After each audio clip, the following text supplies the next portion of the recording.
যতক্ষণ আমরা এই সংসারে জীবিত ততক্ষণ আমাদের সাথে সবকিছু থাকে। আমাদের ধন, সুখ স্বাচ্ছন্দ্য, আমাদের মিত্রগণ, আমাদের পরিবার, এই সমাজ, এই সবকিছু আমাদের সাথে থাকে। যেদিন আমরা এই সংসারকে ত্যাগ করব, এদের মধ্যে কেউ আমাদের সাথে যাবে না। না ধন, না স্বাচ্ছন্দ্য, না সম্পত্তি। এই সকল মানুষ, এই সমাজ, এরা শুধুমাত্রই শ্মশান পর্যন্ত আমাদের সাথে থাকতে পারবেন। তারপরে যদি আমাদের সাথে কিছু যেতে পারে তাহলে তা শুধুই আমাদের ধর্ম। আর এই সংসারে আমরা নিজেদের যে সুনাম রেখে যাই সেটা সম্ভব শুধুমাত্র কর্মের দ্বারা। সেই জন্য সংসারে যতদিন পর্যন্ত জীবিত আছেন, যদি কিছু অর্জন করতে চান তাহলে ধর্ম অর্জন করুন, ধর্মের বিষয়ে স্পষ্টতা অর্জন করুন এবং কর্ম অর্জন করুন। এটাই হবে আপনার অতীত এবং এটাই হবে আপনার ভবিষ্যৎ, এবং এটাই সকলকে প্রেরণা প্রদান করবে। আসুন আমার সাথে ভালোবেসে বলুন, রাধা রাধা। সমুদ্র মন্থনের সময় দুই ধরনের রত্ন লাভ করা হয়েছিল। প্রথম হলাহল, যার প্রভাব থেকে এই সমস্ত সংসারের জীবের প্রাণ বাঁচানোর জন্য মহাদেব তাকে নিজের কণ্ঠে ধারণ করে নিয়েছিলেন। আর দ্বিতীয় অমৃত, যেটা কিঞ্চিত পরিমাণ মাত্রায় পাওয়া গেছিল। কখনো কখনো জীবনে এমন কোনো বস্তু যা আপনি প্রয়োজনের থেকেও অনেক বেশি মাত্রায় ভোগের জন্য লাভ করে থাকেন, তা আপনার জন্য বিষ প্রমাণিত হতে পারে। যেমন জল, প্রয়োজনের থেকে অনেক বেশি মাত্রায় যদি এই জল আসে তাহলে আপনার প্রাণ কাটতে পারে। কিন্তু পরিশ্রমের পরে এক পাত্র শীতল জল দ্বারা আপনি যদি স্নান করে নেন তাহলে তা আপনার শরীরের জন্য অমৃত হবে। পরিশ্রম করার পরে যদি আপনার শরীর এক পাত্র খাবার লাভ করে তাহলে তা আপনার শরীরের জন্য অমৃত। কিন্তু যদি কোনো পরিশ্রম না করেই আপনি দিনরাত শুধুই খাবার গ্রহণ করতে থাকেন তাহলে আপনার কাছে তা বিষ সমান। বিষ এবং অমৃত গ্রহণ করাটা আপনার উপরে নির্ভর করছে। কোনো বস্তু আপনার পক্ষে বিষও হতে পারে, আবার অমৃতও হতে পারে। নির্ভর করছে যে আপনি সেটা কিভাবে ব্যবহার করছেন, কতটা মাত্রায় ব্যবহার করছেন। আসুন আমার সাথে ভালোবেসে বলুন, রাধা রাধা। অনেক সময় আমাদের মনেই ভাবনা আসে যে আমাদের নিরীহ স্বভাবের সুযোগ নিয়ে এই সংসারের মানুষ শুধু আমাদের দুঃখই দেয়। কতবার এমন মনে হয় যে আমরা সবাইকে সাহায্য করার জন্য এগিয়ে যাই আর সকলে আমাদেরই দোষ দেয়। অনেক সময় এমন মনে হয় যে আমরা শুধুই সৎকর্ম করি, সকলের ভালো চাই, কিন্তু সকলে আমাদেরই বিষয়ে খারাপ কথা বলতে থাকে। দুঃখ হয়, কিন্তু আমাদের এটা ভেবে দেখা উচিত যে মানুষ আম গাছের গায়ে পাথর ছোড়ে, শাল গাছের গায়ে পাথর কেন ছোড়ে না? কারণ এই আম গাছে পাওয়া যায় মিষ্টি এবং সুস্বাদু ফল। অন্যদিকে শাল গাছ থেকে আমরা কি পাই? শুধুই কাঠ। তাই যদি আপনাকে কেউ কথা শোনায়, আপনাকে কোনো কিছুতে বাধ্য করার চেষ্টা করে, আপনার বিষয়ে অনুচিত কথা বলে, তাহলে নিশ্চয়ই আপনার মধ্যে এমন বিশেষ কিছু আছে যা তাদের মধ্যে নেই। নিজের মধ্যে আত্মবিশ্বাস বাড়িয়ে তুলুন, ধন্যাত্মক ভাব আনুন, সৎকর্ম করতে থাকুন। কোনো কটুতা এই মনে প্রবেশ করতে দেবেন না। এই মন সুপ্রসন্ন হয়ে বলবে, রাধা রাধা।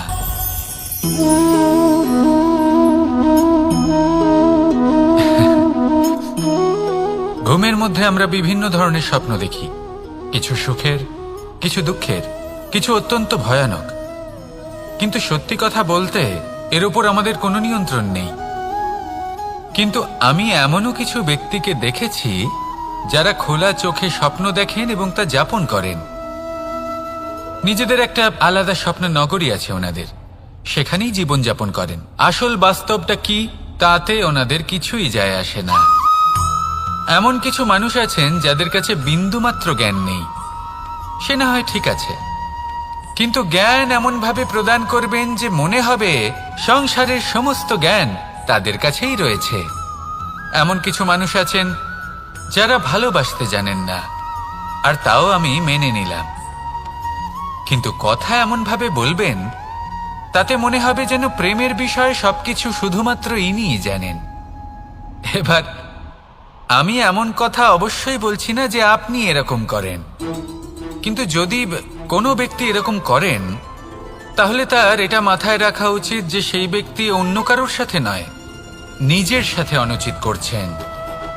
কারণ এমন কাজ করে উনি নিজের দোষ, নিজের অপগুণ সংসারের কাছে নয়, নিজের কাছে লুকোচ্ছেন। আপনি যদি নিজেকে বুঝতে না পারেন, সম্পূর্ণরূপে নিজেকে আকলন না করেন, নিজের অপগুণ, নিজের দোষ পূর্ণরূপে না বুঝতে পারেন, তাহলে এটা কি করে বুঝবেন যে নিজেকে কিভাবে শুধরে নিতে হবে? আপনাকে নিজের সত্য স্বীকার করতেই হবে, তারপরেই আপনি নিজেকে পরিবর্তন করতে পারবেন। তাহলে স্বপ্নে নয়, বাস্তবে বাঁচুন, আনন্দে বাঁচুন, আর আমার সাথে ভালোবেসে বলুন রাধা রাধা। ইচ্ছে বড়ই বিচিত্র জিনিস। এই ইচ্ছে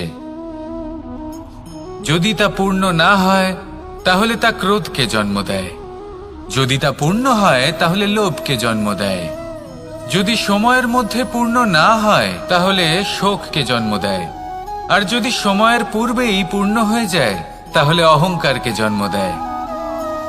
সকলের ইচ্ছে থাকে, আপনারও অবশ্যই থাকবে, তা অবশ্যই পূরণ করবেন। কিন্তু একটা কথা মনে রাখবেন, আপনার এই জীবন এটা কোনোভাবেই আপনার ইচ্ছে পূরণ করার মাধ্যম নয়। এ হলো ধৈর্য সাধনের এক মাধ্যম, নিয়ন্ত্রণ করার এক মাধ্যম। নিয়ন্ত্রণ নিজের কামনার ওপর, নিজের ইচ্ছের ওপর, নিজের আবেগের ওপর। কারণ ইচ্ছে এটা হলো সেই অশ্বের মতো যা একবার লাগাম ছাড়া হয়ে গেলে আপনার হাত থেকে যদি এই লাগাম বেরিয়ে যায় তাহলে তা আপনাকে সোজা বিনাশের পথে নিয়ে যেতে পারে। কিন্তু যদি আপনি একে নিয়ন্ত্রণ করতে পারেন তাহলে এটা আপনাকে সাফল্যের শিখরে অবশ্যই পৌঁছে দিতে পারে। তাহলে ইচ্ছেগুলিকে নিয়ন্ত্রণ করুন আর আমার সাথে ভালোবেসে বলুন রাধা রাধা। আমরা সকলে শক্তি অনুভব করতে চাই। এবার যদি আপনাকে জিজ্ঞেস করা হয় যে সবথেকে বেশি শক্তির অনুভব কোথা থেকে করা সম্ভব, তখন কেউ কেউ বলবেন পুষ্টিকর আহার গ্রহণ করলে, ব্যায়াম করলে, কেউ বলবেন ধন লাভ করলে, বন্ধুদের থেকে, পরিবারের থেকে, আদি ইত্যাদি। এইভাবে আপনি শক্তির অনুভব অবশ্যই করতে পারেন, কিন্তু সবথেকে বেশি শক্তির অনুভব যদি আপনি করতে চান তাহলে তা পাবেন শুধু একতার দ্বারা, সংগঠনের দ্বারা। যদি আপনাকে উদাহরণ দিই, নিজের এই হাতটাকে দেখুন, 5টা আঙুল রয়েছে। কোনো একটা বস্তুকে নিজের একটা আঙুল দ্বারা তুলে ধরার চেষ্টা করে দেখুন, বড়ই কষ্ট হবে। তখন আপনি বুঝতে পারবেন যখন এই 5টি আঙুল একত্রিত হয় তখন কোনো কাজ কতটা সহজ হতে পারে। এটাই হলো শক্তি, একতার। সব থেকে ভালো উদাহরণ যদি আপনাকে দিই তাহলে বাঁশি। এই বাঁশি থেকে অত্যন্ত মধুর সুর নির্গত হয় যা সবার মন প্রসন্ন করে দেয়। এই কথা সত্যি, কিন্তু এই বাঁশি আমি একটা বা দুটো আঙুল দিয়ে বাজাতে পারবো না। আমাকে প্রত্যেকটা আঙুল ব্যবহার করতেই হবে, তবেই এর থেকে মধুর সুর নির্গত হবে যা সকলকে প্রসন্ন করবে, ঠিক কিনা? ঠিক এইভাবেই যদি আপনি চান যে আপনার জীবনরূপী বাঁশি থেকেও মধুর সুর নির্গত হোক বা সবার মনকে প্রসন্ন করে তুলুক, তাহলে আপনাকেও জীবনে একতা নিয়ে আসতেই হবে। আপনি একাও কর্ম করতে পারেন, পথ চলতেও পারেন, সামনেও এগোতে পারেন, সাফল্যও লাভ করতে পারেন। কিন্তু যখন সকলে একসাথে এগোবেন, সেই পথে চলবেন, সেই কর্মই করবেন, তখন লক্ষ্যে অবশ্যই পৌঁছবেন, সাফল্য অবশ্যই লাভ করবেন। কিন্তু সেই সাফল্য এবং তার আনন্দর সংমিশ্রণটাই একটু অন্যরকম হবে। তাই জীবনে ঐক্যবদ্ধ হন, একসাথে মিলে এগোতে থাকুন, আর আমার সাথে ভালোবেসে বলুন রাধা রাধা। আমাদের মধ্যে এমন অনেক মানুষ আছেন যারা বই পড়তে পছন্দ করেন, অনেক মানুষ আছেন যারা ভিন্ন ভিন্ন রকমের কাহিনী পড়েন। এবার পড়তে পড়তে মাঝে এমন একটা অধ্যায় অবশ্যই আসে যা আমাদের হৃদয় স্পর্শ করে যায়।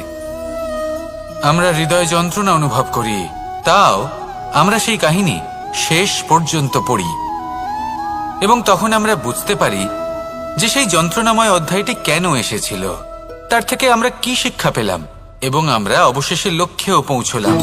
কিন্তু যদি সেই যন্ত্রণাদায়ক অধ্যায়টিতে আপনি থেমে যান, আপনি যদি এটা ভাবেন যে আমি আর পড়তে পারবো না, তাহলে আপনি জানতেও পারবেন না যে পরবর্তীতে কি হতে চলেছে। এই মন দুঃখে ভরে উঠবে, মনে প্রশ্ন আসতেই থাকে যার উত্তর আমরা পাই না, নিজেদের লক্ষ্য বুঝতেই পারি না। এইভাবেই আমাদের জীবনেও যদি এমন কিছু হয় যা অত্যন্ত দুঃখজনক, যদি এমন কোনো কঠিন অধ্যায় আপনার জীবনে আসে, থামবেন না। তাহলে আপনার জীবনের কাহিনীর একটি যন্ত্রণাদায়ক দুঃখজনক অধ্যায় মাত্র। শেষ পর্যন্ত এই কাহিনীতে টিকে থাকুন, কর্ম করতে থাকুন। আপনি বুঝতে পেরে যাবেন যে এই কঠিন পরিস্থিতি আপনার জীবনে কেন এসেছিল। আপনি শিক্ষাও লাভ করবেন এবং লক্ষ্যও লাভ করবেন। আসুন আমার সাথে ভালোবেসে বলুন, রাধা রাধা। খুব সুন্দর একটা কাহিনী আছে। একবার এক ব্যক্তি নিজের অসফলতার জন্য ত্রস্ত হয়ে সময় দেবতার তপস্যা করতে বসলেন। উনি তপস্যা করলেন এবং সময় দেবতা প্রসন্ন হলেন, মানুষের রূপ ধারণ করে ওনার সামনে প্রকট হলেন। এবার সেই ব্যক্তি ওনাকে জিজ্ঞেস করলেন যে কি এমন আছে যার জন্য আপনি বারবার জয়ী হন আর আমি চিরকাল পরাজিত হয়ে থাকি? কেন এত পরিশ্রম করা সত্ত্বেও আমি সাফল্য লাভ করতে পারি না? তখন সময় দেবতা উত্তর দিলেন যে দিন হোক বা রাত, ঝড় হোক বা ভূমিকম্প, রোদ হোক বা বৃষ্টি হোক, সময়ের সূত্রপাত হোক বা প্রলয়, আমি থামি না, আমি চলতেই থাকি। আর সেই জন্য যিনি থেমে যান তিনি পরাজিত হন আর আমি জয়ী হই। এটাই আমাদের শিখতে হবে। জীবনে সবসময় চলতে থাকুন, কখনো থামবেন না। হ্যাঁ, কিছুক্ষণের জন্য বিরতি নিতে পারেন, বিশ্রাম করার জন্য, নিজেকে আরো সশক্ত করে তোলার জন্য, কিন্তু থেমে যাবেন না। নিরন্তর কর্ম করতে থাকুন, পরিশ্রম করতে থাকুন, তবেই এই সংসার আপনাকে মনে রাখবে। আসুন আমার সাথে ভালোবেসে বলুন, রাধা রাধা। বস্ত্র আমাদের সকলের প্রিয়, এটা আমাদের জীবনযাপনের জন্য প্রয়োজনীয়। আমরা সবসময় চেষ্টা করি সেই বস্ত্র পরতে যা পরলে আমাদের দেখতে ভালো লাগে। কিন্তু কখনো এই কথা ভেবে দেখেছেন যে কিছু বস্ত্র যদি স্বচ্ছ হয় তাহলে তা পুরনো হলেও দেখতে ভালো লাগে? ঠিক তেমনই যেমন কোনো খাবার যদি মশলাদার না হয়, অত্যন্ত সুস্বাদু নাও হয়, কিন্তু যদি তা গরম হয়, টাটকা হয়, তাহলে খেতে ভালোই লাগে। ঠিক সেইভাবেই যদি কোনো ব্যক্তি সুন্দর নাও হয় কিন্তু তার কথা খুবই মধুর হয়, তাহলে সেই ব্যক্তি সকলের প্রিয় হয়। কোনো ব্যক্তি যদি ধনবান নাও হন কিন্তু তিনি যদি গুণী হন, তাহলে এই সংসারে সম্মান লাভ করেন। সেই জন্য কখনো এই বিষয়ে দুঃখ পাবেন না যে আপনার কাছে ভৌতিক স্বাচ্ছন্দ্য নেই।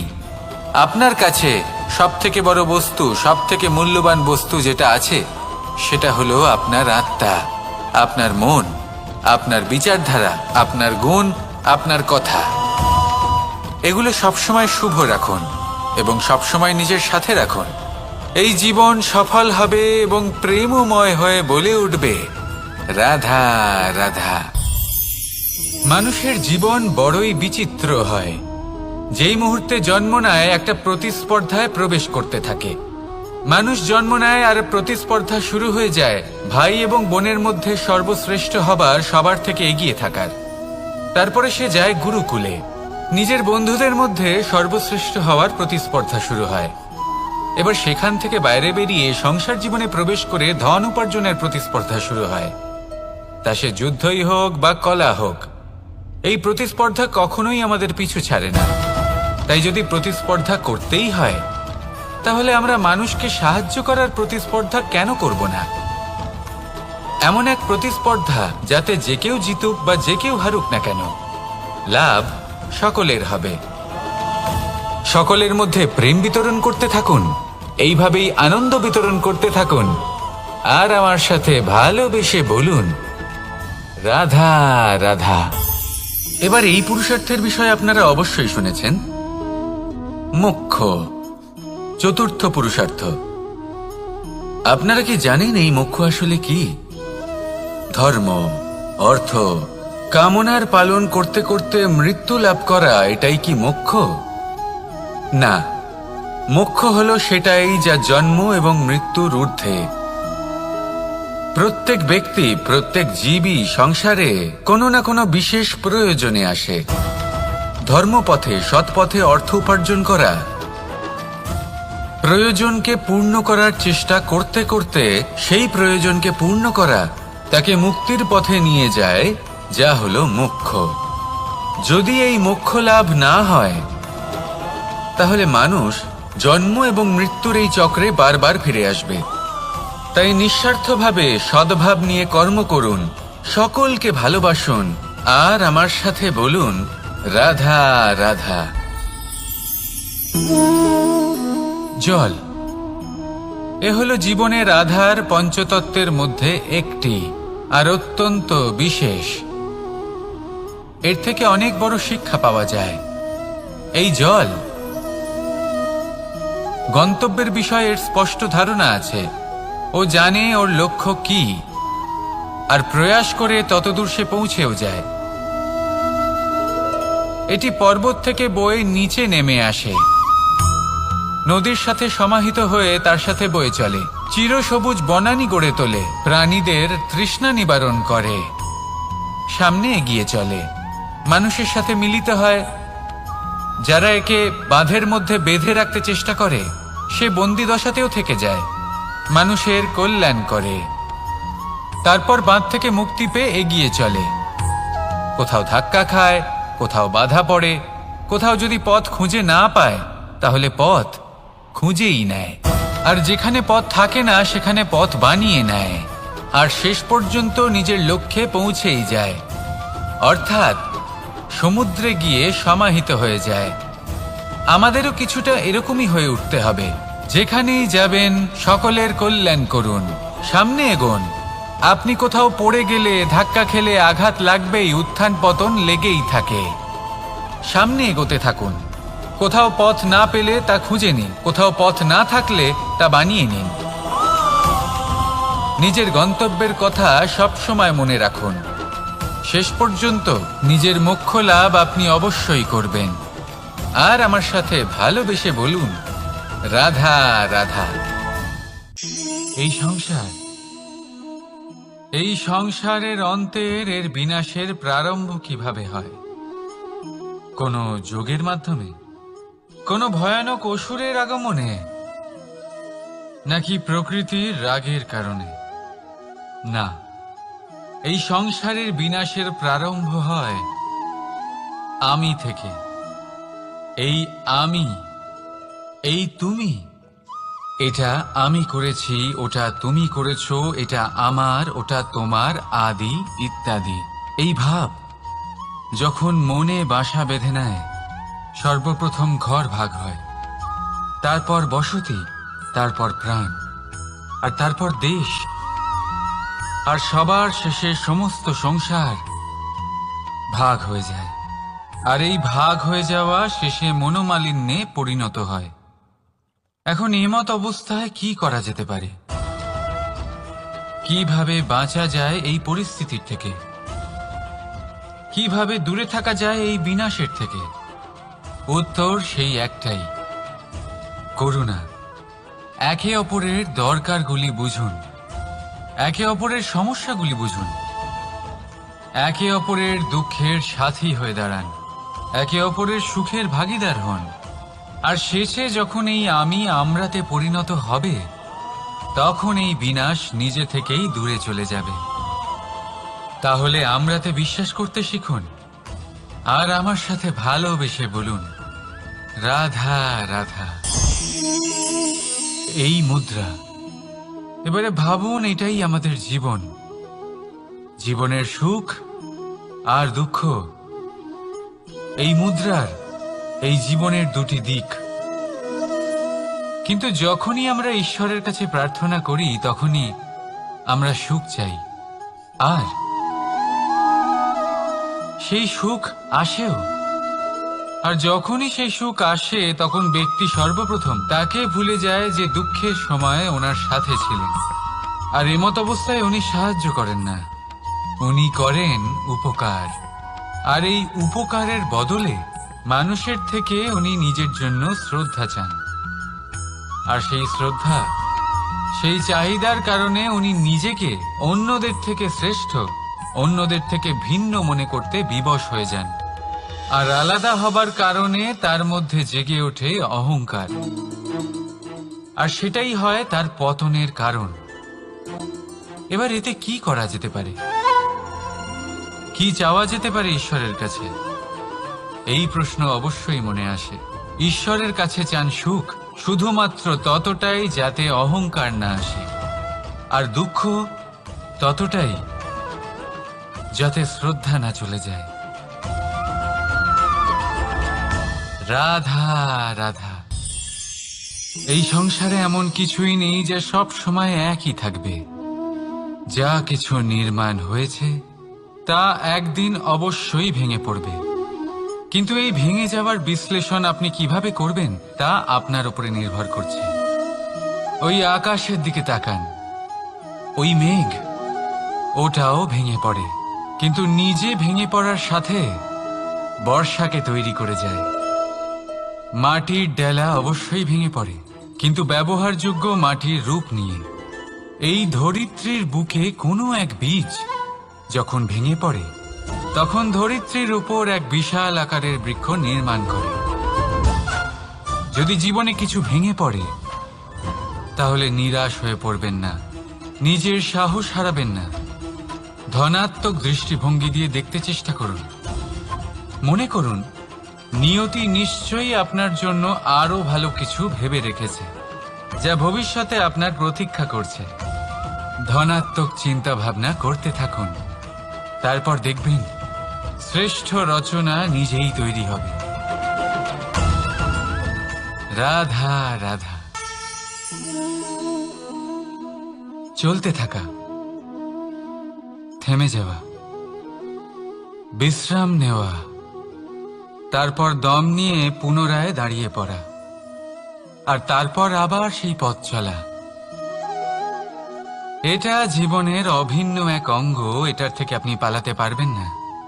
কিন্তু এই অঙ্গকে আপনি নিজের জীবনে কিভাবে প্রয়োগ করবেন, কিভাবে তাকে কাজে লাগাবেন, সেই সিদ্ধান্ত আপনাকে নিতে হবে। যারা হেরে যান তারাও জীবনে থমকে যান, আবার যারা জেতেন তারাও দাঁড়িয়ে পড়েন। যারা হেরে যান তারা হাঁপিয়ে দাঁড়িয়ে পড়েন, যারা জিতে যান তারা দাঁড়িয়ে পড়েন সেই সর্বোচ্চ স্তরে পৌঁছে গিয়ে। এবার দাঁড়াতে তো আপনাকে হবেই, তা হতেই হবে। কিন্তু কখন, কিভাবে দাঁড়াবেন, ক্লান্ত হয়ে নাকি সর্বোচ্চ স্তরে পৌঁছে গিয়ে, সেই সিদ্ধান্ত আপনার। অবশ্যই দাঁড়িয়ে পড়ুন, কিন্তু ক্লান্ত হয়ে নয়, কারণ আপনাকে পুনরায় দাঁড়িয়ে পড়তে হবে, পুনরায় যাত্রাপথে এগোতে হবে এবং সর্বোচ্চ স্তরে পৌঁছতেই হবে। রাধা রাধা।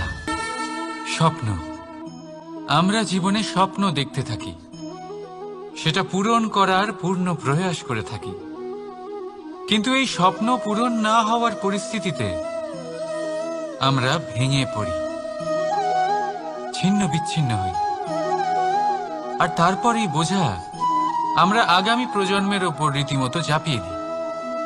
আমরা এটাই মনে করি যে আমরা যেটা হতে পারিনি সেটা আমাদের সন্তান অবশ্যই হবে। আমরা যা কখনো পাইনি আমাদের সন্তান অবশ্যই তা পাবে। এটা যে অনুচিত সেটা আমরা ভাবি না, কিন্তু এটা ভুল, আর এই ভুল আমরা সকলেই করে থাকি। সন্তান প্রকৃতি আর পরমাত্মার আশীর্বাদ। ওদের ভেতরে তাদের নিজের একটা অস্তিত্ব লুকিয়ে থাকে, সেটা মন দিয়ে দেখুন তো। আপনি শুধু ওই সন্তানকে জন্ম দিয়েছেন, কিন্তু ওর জীবন আপনার নয়। তাই নিজের সন্তানের সাথে থাকুন, সময় কাটান, ওদেরকে ভালোবাসুন, সবসময় প্রেরণা দিন, কিন্তু প্রেরণা দিন ওর নিজের অস্তিত্বকে বাড়ানোর জন্য, ওর নিজের স্বপ্ন পূরণ করার জন্য, আপনার স্বপ্ন পূরণ করার জন্য নয়। ওদের অস্তিত্বকে পূর্ণাঙ্গে বৃদ্ধি পেতে দিন। রাধা রাধা। এই পুকুর দেখছেন আপনি? পুকুরের জল কখনো প্রবাহিত হয় না, একই স্থানে জমে থাকে, আর সেই কারণে কিছুদিন পর ময়লা হতে শুরু করে।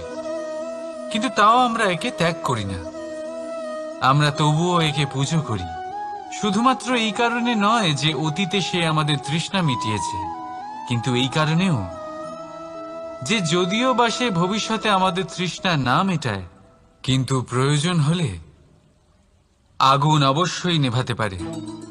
ঠিক সেই রকমই হয় আমাদের সম্পর্ক, সম্পর্ক যা আমরা বহু বছর পরিশ্রম করে তৈরি করি, যে দরকার পড়লে আমাদের সহায়ক হয় কোনো না কোনোভাবে। সেই জন্য সম্মান করতে শিখুন এই সম্পর্কগুলিকে, শিখুন এই সম্পর্কগুলিকে অটুট রাখতে। কথায় কথায় এই সম্পর্কগুলিকে ভেঙে দিতে শিখবেন না। রাধা রাধা। বিষ, এই শব্দটা শুনলেই মনে অনেক কল্পনা জন্ম নেয়। কল্পনা অসহ্যকর তিক্ততা, কল্পনা অত্যন্ত বেদনাদায়ক মৃত্যু। এবার যদি আপনাকে জিজ্ঞেস করা হয় যে সবচেয়ে বিষাক্ত বিষ কোনটা, তাহলে আপনি কি বলবেন? কেউ বলবে সর্পের বিষ, কেউ বলবে কাঁকড়া বিছের, কেউ বলবে কালকিউটের বিষ। কিন্তু না, এই সমস্ত রকম বিষ সেই বিষের সামনে টিকতে পারবে না যাকে আমরা বলে থাকি কানের মধ্যে ঢালা বিষ। শুনতে অত্যন্ত মিষ্টি, কিন্তু তিক্ততায় অত্যন্ত বিষাক্ত। পেটের মধ্যে যাওয়া এই বিষ শুধুমাত্র একটি মানুষের মৃত্যুর কারণ হয়, কেবল একটি। কিন্তু কানের মধ্যে ঢালা এই বিষ একাধিক সম্পর্কের নাশ করতে পারে। আর এটাতে সেই ব্যক্তির ভুল নেই যে আপনার কানে বিষ ভরেছে, আপনি তাকে দোষ দিতে পারেন না। এখানে দোষ আপনার নিজের, যে এই বিষকে আপনি নিজের উপরে প্রভাব ফেলতে দিয়েছেন, এই বিষকে সুযোগ দিয়েছেন আপনার ক্ষতি করতে। এটা আপনার ভুল। সেই জন্য কুমন্ত্রণায় কখনো কান দেবেন না। আপনার মনে ভালোবাসার দৃঢ়তা জাগিয়ে তুলুন আর নষ্ট করে দিন এই সংসারের সমস্ত বিষের প্রভাবকে। রাধা রাধা। জীবন, আমাদের এই জীবন, সুখ আর দুঃখ, এই দুইয়ের মিশ্রণ। এদের সংমিশ্রণই জীবনের ভারসাম্য বজায় রাখে। এখন এই সুখ, সুখ এমন এক বস্তু যাকে সবাই খুঁজে চলেছে। দুঃখ এমন এক অনুভূতি যা সবার কাছে আছে। আমাদের প্রত্যেকের জীবনে সুখ আর দুঃখ আসতে থাকবে আর যেতেও থাকবে, এটা অবশ্যই জীবনে থাকবে। কিন্তু সফলতা, এটা সবার জীবনে আসে না। কেন? কারণ এই সফলতা সুখ আর দুঃখের দ্বারা প্রাপ্ত হয় না। সফলতা প্রাপ্ত হয় নিজের উপরে বিশ্বাস করতে থাকলে। আকাশের ওই সূর্যকে দেখুন, সূর্যের বিশ্বাস আছে নিজের উপর যে সে সমস্ত জগৎকে আলোকিত করতে পারবে, নিজের প্রথম রশ্মি দিয়ে অন্ধকারকে দূর করতে পারবে। সূর্য এই বিশ্বাস নিয়েই আসে, আর কিছুক্ষণের মধ্যেই সমস্ত সংসার থেকে অন্ধকারকে বিনাশ করে ফেলে সে। তাহলে মনে রাখবেন, এই সুখের আভাস, এই দুঃখের অনুভূতি আসতেও থাকবে আর যেতেও থাকবে। শুধু নিজের উপরে বিশ্বাস রাখুন, তারপর দেখবেন এই সফলতা আপনার দাস হয়ে থাকবে। রাধা রাধা। চাঁদ কত শ্রেয়, শুভ্র, কত সুন্দর। কিন্তু যদি আপনি মনোযোগ সহকারে দেখেন তাহলে দেখবেন এই চাঁদেও দাগ আছে। আর এই দাগগুলি থাকার কারণে কি এই চাঁদের মাহাত্ম্য কখনো কমে যায়? কখনো নয়। এর কারণ হলো চাঁদের নিরন্তর চেষ্টা। একবার এই আকাশে দেখুন, এই অন্ধকার সবসময় চেষ্টা করে চাঁদকে ঢেকে দেওয়া, কিন্তু এই চাঁদ সবসময় এই অন্ধকারের সাথে লড়াই করতে থাকে। অমাবস্যা থেকে শুরু করে চাঁদের এই যাত্রা পূর্ণিমা অবধি পৌঁছেই যায়, আর তাই এই চাঁদের পুজো করা হয়। এই কারণে এই চাঁদকে মাহাত্ম্য দেওয়া হয়। এইভাবেই যদি আপনার মধ্যে কোনো দোষ থাকে, কোনো খারাপ কিছু থাকে, তাহলে সেটা কোনো বড় ব্যাপার নয়। চেষ্টা করুন সেটাকে শুধরে নেওয়ার, কিন্তু সেই কারণে নিজেকে খারাপ মনে করা এটা অনুচিত। নিজের ভুলগুলো, নিজের দোষগুলো, নিজের খারাপ দিকের কথা ভুলে আপনি এই সংসারের ভালোর দিকে প্রস্থান করেই দেখুন না। আপনি দেখবেন আপনার অন্তরের তেজ ঠিকরে বেরোচ্ছে। রাধা রাধা। এই পিঁপড়েদের দেখছেন আপনি? সবাই একই রকমের। এদের মধ্যে তফাৎ খুঁজে বার করা অসম্ভব। মনে হয় যেন ওদের আলাদা আলাদা অস্তিত্বই নেই। কিন্তু যদি আপনি মন দিয়ে দেখেন, তাহলে দেখবেন প্রতিটা পিঁপড়ের আলাদা কাজ নির্ধারিত। তাদের আলাদা অস্তিত্ব আছে। কেউ বাড়ি বানানোর জন্য মাটি সংগ্রহ করতে পটু, কেউ ঢিপি বানাতে পটু, কেউ খাবার খোঁজায় পটু, আবার কেউ সেই খাবার আনায় পটু। ঠিক সেরকমই হয় মানুষেরা। মনে হতেই পারে সবাই একই রকম, কিন্তু প্রতিটা মানুষের ব্যক্তিত্ব, প্রতিটা মানুষের অস্তিত্ব ভিন্ন হয়। আর সত্যি কথা বলতে কি, প্রতিটা মানুষের ভিন্নতাই আমাদের প্রগতির দিকে নিয়ে যায়।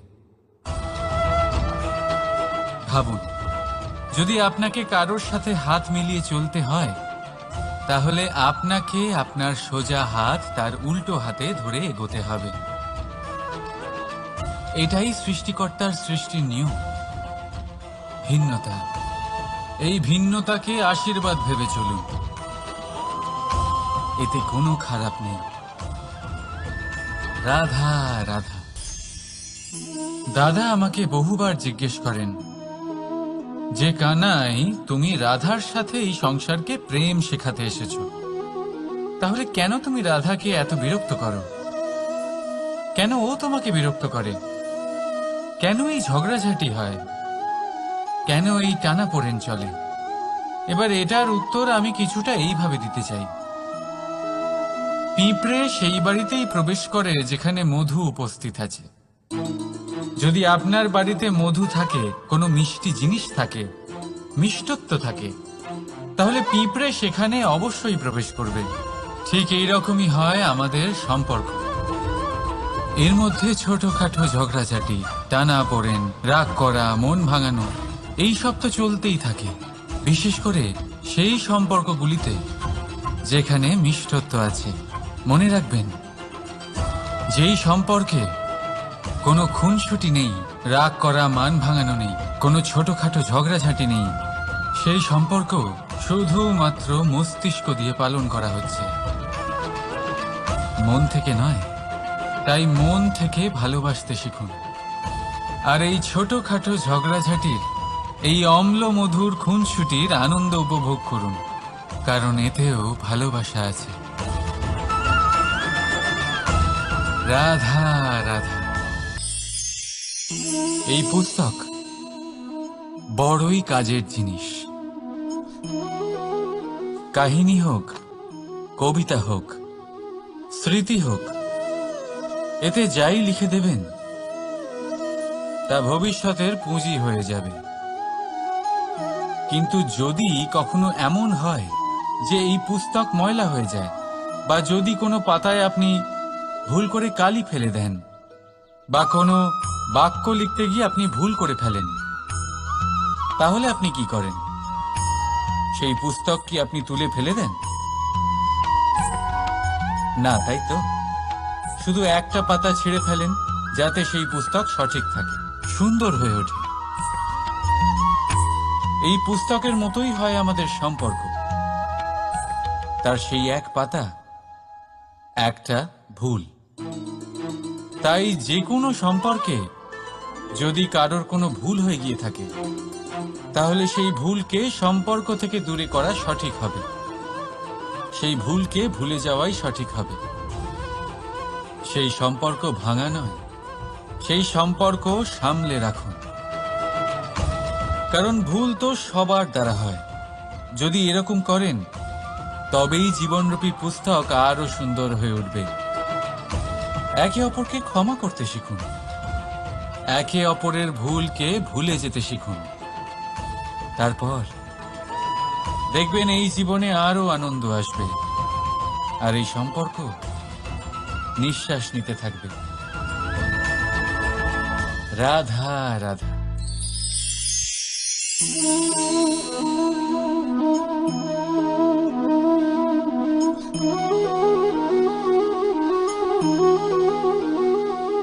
আমার এই ছায়া দেখতে পাচ্ছেন আপনি? প্রকাশের স্রোত যখন মধুর আর দূরে থাকে, তখন এই ছায়া লম্বা হয়ে যায়। কিন্তু যেই প্রকাশের স্রোত মাথার উপরে চলে আসে, এই ছায়ার আকার ক্রমশ ছোট হতে থাকে, আর অন্ধকারে তো এই ছায়া বিলুপ্ত হয়ে যায়। কিছুটা এরকমই হয় আমাদের অহংকার। সুখের আগমন হলে, বৈভবের উপলব্ধিতে এটা বাড়তে থাকে। কিন্তু যেই সংকটের তাপ বেড়ে ওঠে, অহংকার ছোট হতে থাকে। আর যখন সংকটের এই অন্ধকার আমাদের চারিদিক থেকে ঘিরে ধরে, তখন এই অহংকার আমাদের ছায়ার মতোই বিলুপ্ত হয়ে যায়। তাই সেই কারণে আপনার জীবনে সংকটের আগমন আপনার অহংকার নষ্ট করেই দেবে, কিন্তু তার জন্য সংকটের অপেক্ষা কেন করবেন? এই অহংকারকে বাড়তেই দেবেন না, উৎপন্ন হতেই দেবেন না। বিবেকের সুতো দিয়ে বেঁধে রাখবেন একে। দেখুন, আমি শ্রেষ্ঠ, এটা বিশ্বাস করতে কোনো আপত্তি নেই। কিন্তু শুধুমাত্র আমি শ্রেষ্ঠ, আর কেউ নয়, এই আত্মসম্মান নয়, এ হলো অহংকার। আর অহংকার আর কিছুই নয়, শুধু পতনের দিকে প্রথম পদক্ষেপ। আর এই জীবনে পতনের দিকে নয়, প্রেমের দিকে এগিয়ে যান। আর আমার সাথে ভালোবেসে বলুন, রাধা রাধা। আপনি কি কখনো ফলে ফুলে পরিপূর্ণ বৃক্ষ দেখেছেন? তার ডালগুলো কিরকম স্বাধীনভাবে বেড়ে ওঠে। কিন্তু যদি এই ডালগুলো মূলের সাথে ঠিকভাবে যুক্ত না থাকে, সেই বৃক্ষের মূলগুলি গভীর না হয়, তাহলে কি হবে? তাহলে কি সে সেই সব সুবিধা পাবে? কখনোই নয়। সেই বৃক্ষের ডাল পড়ে যাবে, সেই বৃক্ষ ভূমিষ্ঠ হয়ে যাবে। ঠিক সেইভাবেই চিন্তাভাবনার স্বাধীনতার আনন্দ আপনি তখনই আস্বাদন করবেন, যখন আপনার শিক্ষা গভীর হবে। তাই স্বাধীন থাকুন দৃষ্টিভঙ্গিতে, কিন্তু যুক্ত থাকুন শিক্ষার সাথে। রাধা রাধা। সমাজ, আমরা এই সমাজে বাস করি, আর বহুবার একটা গুরুত্বপূর্ণ কথা ভুলে যাই। এই সমাজ আমরা সকলে মিলে তৈরি করি। সমস্ত সময় কাটিয়ে দিই এইটা ভাবতে ভাবতে যে এই সমাজ কি ভাববে, আমার কি করা উচিত, আমার কি ভাবা উচিত, কি পড়া উচিত, কোনটা সঠিক কোনটা ভুল। যদি আমি এটা করি, তাহলে কয়েকজনের এটা মনে হবে না তো যে আমি খারাপ, যখন আমি তা নই। মনে ভয় উৎপন্ন হয় সেই কয়েকজন মানুষের জন্য। তার কারণ হলো আমরা আমাদের মনের কথা শুনতে পাই না, না শুনতে পারি, না বলতে পারি, আর না করতে পারি। সেই কয়েকজন মানুষের ভয় আমরা খারাপের বিরোধিতা করা ছেড়ে দিই। কিন্তু কখনো নিজেকে জিজ্ঞেস করুন, শেষ পর্যন্ত কারা এই কয়েকজন মানুষ? এই সংসারে প্রতিটি মানুষেরই নিজের আলাদা আলাদা ব্যক্তিত্ব আছে, আলাদা দৃষ্টিভঙ্গি আছে। তাই যদি আপনি এটা ভাবেন যে আপনি সবাইকে খুশি করতে পারবেন, তাহলে আপনি ভীষণ বড় ভুল করছেন।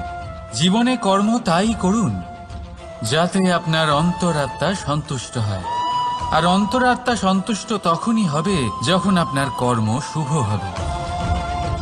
তাই নিজের মনের কথা শুনে এই সংসারে শুভ কর্ম করতে থাকুন, তবেই এই সংসারের কর্মে আপনি সার্থক হবেন। রাধা রাধা।